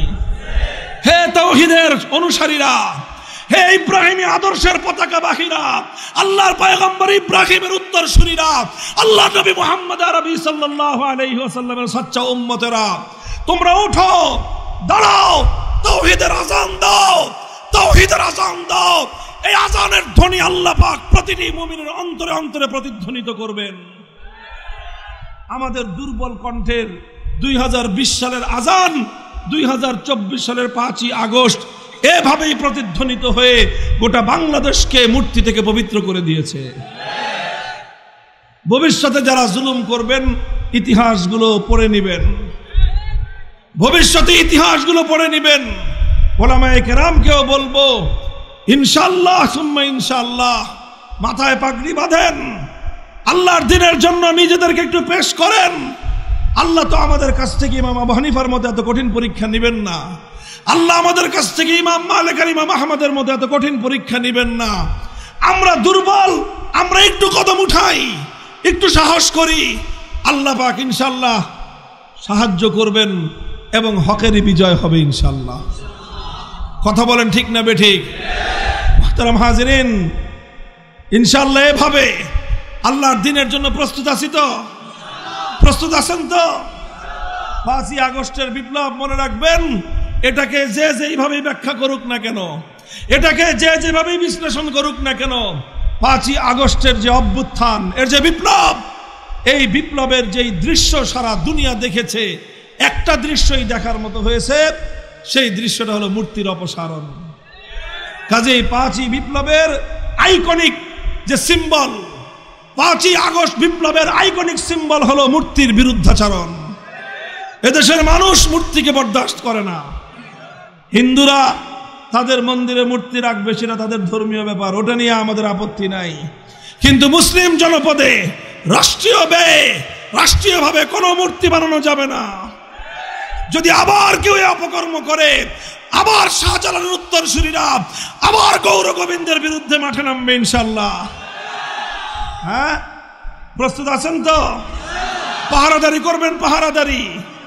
আমি একটা কথা আমি এই গ্রেফতারের আগেও বলতাম, এখনো বলি, এই দেশে আমরা ভাড়াটিয়া হিসেবে থাকবো না। এটা খরিদা সূত্রে জমিনের মালিক আমরা, টাকা দিয়ে কিনি নাই, বুকের রক্ত দিয়ে কিনেছি। 200 বছর পর্যন্ত ইংরেজদের বিরুদ্ধে লড়াই করেছে আমাদের পূর্বপুরুষরা, স্বাধীনতার সংগ্রাম করেছে আমাদের পূর্বপুরুষরা। হাজী শরীয়তুল্লাহ তিতুমিররা এমনিতেই লড়াই করে নাই, আল্লাহর দ্বীন কায়েম করার জন্য লড়াই করেছে। আর সেই স্বাধীন ভূখণ্ডে উড়ে এসে তোমরা জুড়ে বসবা, আমাদের কাছ থেকে ভাড়া চাইবা, একেবারে হাত ভেঙে ধরায় দিব হাতের মধ্যে। হিম্মত নিয়ে থাকবেন এদেশে। জোরে কথা কয় হুজুর খালি জোরে কথা কয়। বেটা আমি জোরে কথা বলুন না তো, তোরা যারা গায়রুল্লাহর কথা বলিস, তোরা যারা মাখলুকের কথা বলিস, তোদের কথা বিড়ালের মতো হবে, আমাদের কথা সিংহের মতো হবে। কারণ আমরা তো ওই রবের কথা বলি আসমান আর জমিনের মধ্যে, যেই রবের চেয়ে বড় আর কেউ নাই। আল্লাহ বলেছিলেন, ইয়া আইয়ুহাল মুদ্দাসসির কুম ফানজির ওয়া রাব্বাকা ফাকাব্বির ওয়া সিয়াবাকা ফাতাহহির ওয়ার রুজজা ফাহজুর। আমার নবী কম্বল গায়ে দিয়ে ঘুমায় আছে, আল্লাহ ডাক দেন, হুজুর উঠেন উঠেন, আরে কম্বল ফালান, আপনার রবের বড়ত্বের কথা ঘোষণা দেন, চাদর ফালায় দেন, এই জমিনে যত মূর্তি আছে সমস্ত মূর্তির হাত থেকে আমার জমিনকে মুক্ত করেন। কাজেই যারা আল্লাহু আকবার বলবে, যারা বলবে আল্লাহ সবচেয়ে বড়, তার আওয়াজ হবে সবচেয়ে বড়। আর যারা আল্লাহর আইনের বিরুদ্ধে কথা বলবে, যারা আল্লাহর দ্বীনের বিরুদ্ধে কথা বলবে, বড় কণ্ঠে কথা বলতে দেখলে ওর কণ্ঠ চাইপা ধরবেন। বেটা চোরার কথা বলস, আবার জোরে কথা কিসের? একমাত্র ইসলামের কথা জোরে হবে, আর ইসলাম বিরোধী সমস্ত কথা বিড়ালের মতো মিমু করে বলবা। হ্যাঁ, সূত্র ঠিক আছে কিনা? সূত্র এটা মনে রাখবেন। হযরত ওমর ফারুক রাদিয়াল্লাহু আনহুর সূত্র এটাই ছিল, আলাসনা আলাল হাক্কি ওয়া হুম আলাল বাতিল, আলাইসা কাতলানা ফিল জান্নাতি ওয়া কাতলাহুম ফিন নার। হক আর বাতিলের যখন লড়াই হয় তখন হকের ঝান্ডাবাহীরা মারা গেলে জান্নাতে যাবে, আর বাতিলপন্থীরা মরলে যাবে জাহান্নামে। তাহলে তারা যারা জাহান্নামে যাবে, ওরা যদি মাথা নত না করে, আমরা যারা মরলেই জান্নাত কনফার্ম, আমরা কেন মাথা নত করব? কাজেই এইভাবে চলবেন ইনশাআল্লাহ। হ্যাঁ, ওলামায়ে কেরাম জাতিকে এইভাবে নেতৃত্ব দিবে। আপনারা দিন শিখেন, ওলামায়ে কেরামের সোহবতে আসেন। কোন একজন সাধারণ মানুষ যেন কোনো আলেমের সঙ্গে সম্পর্ক ছাড়া না থাকেন। আলেমদের সাথে সাধারণ মানুষ সম্পর্কহীন থাকলে এটা হলো ওই বকরির মতো, যেই বকরি রাখালের আয়তার বাইরে থাকে। যেই বকরি রাখালের আওতার বাইরে থাকে সেই বকরিকে নেকড়ে কেড়ে নিয়ে যায়। যেই সাধারণ মানুষেরা ওলামায়ে কেরামের সাথে সম্পর্ক ছিন্ন থাকে, ওই সাধারণ মানুষদেরকে শয়তান শিকার করে নিয়ে যায়। খবরদার, ওলামায়ে কেরাম থেকে দূরে সরবেন না। জীবনের সকল কাজে আলেমদের কাছ থেকে দিক নির্দেশনা নেবেন, সমস্ত কাজে ওলামায়ে কেরামের কাছ থেকে দিক নির্দেশনা নেবেন, ওলামায়ে কেরামের কাছ থেকে রাহনুমাই নেবেন। আলেমরা যেভাবে বলবে সেভাবেই জীবন যাপন করবেন, ইনশাআল্লাহ সাহায্য করবেন কে? দিন শিখবেন নিজেরা, সন্তানদেরকে দিন শেখাবেন, সন্তানদেরকে দিন শেখাবেন।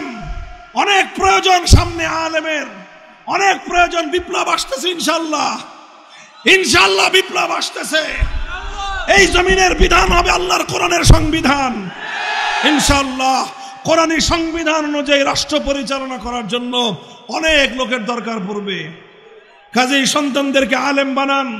যারা আলেম হতে না পেরেছেন, দিন শিখেন। ইনশাআল্লাহ এই দেশটা, এই ভূমিটা, এই জনপদ আল্লাহর কোরআনের দ্বারাই শাসিত হবে ইনশাআল্লাহ। দাওয়াত এবং তাবলীগে ওলামাদের সঙ্গে যাবেন, আলেমদের নেতৃত্বে সেখানে গিয়ে 3 দিন সময় দিবেন, সেখানে চিল্লা দিবেন, দিন শিখবেন, ইসলাম শিখবেন, আর হৃদয়ের মধ্যে হকের যে আলো সেটা প্রজ্বলিত করবেন। আলেমদের সঙ্গে যোগাযোগ রাখবেন ইনশাআল্লাহ সুম্মা ইনশাআল্লাহ। আল্লাহ চাহে তো আমাদের এই দেশ, আমাদের এই ভূমি, আমাদের এই জনপদ অচিরেই পূর্ণাঙ্গ ইসলামী শাসনের আওতায় পরিচালিত হবে। আমরা ইস্তেকামতের সাথে থাকবো সকলে। আল্লাহ কবুল করুন, তৌফিক দান করেন। নলচক মাদ্রাসাকে আল্লাহ কবুল করেন, এলাকাবাসীকে আল্লাহ পাক তার দ্বীনের সৈনিক হিসেবে কবুল করেন। ওয়া আখিরু দাওয়ানা আলহামদুলিল্লাহি রাব্বিল আলামিন। আসসালামু আলাইকুম ওয়া রাহমাতুল্লাহ। সুবহানাল্লাহি ওয়া বিহামদিহি সুবহানাল্লাহিল আযীম। আল্লাহুম্মা সাল্লি আলা মুহাম্মাদ ওয়া আলা আলি মুহাম্মাদ কামা সাল্লাইতা আলা ইব্রাহিম ওয়া আলা আলি ইব্রাহিম ইন্নাকা হামিদুম মাজিদ।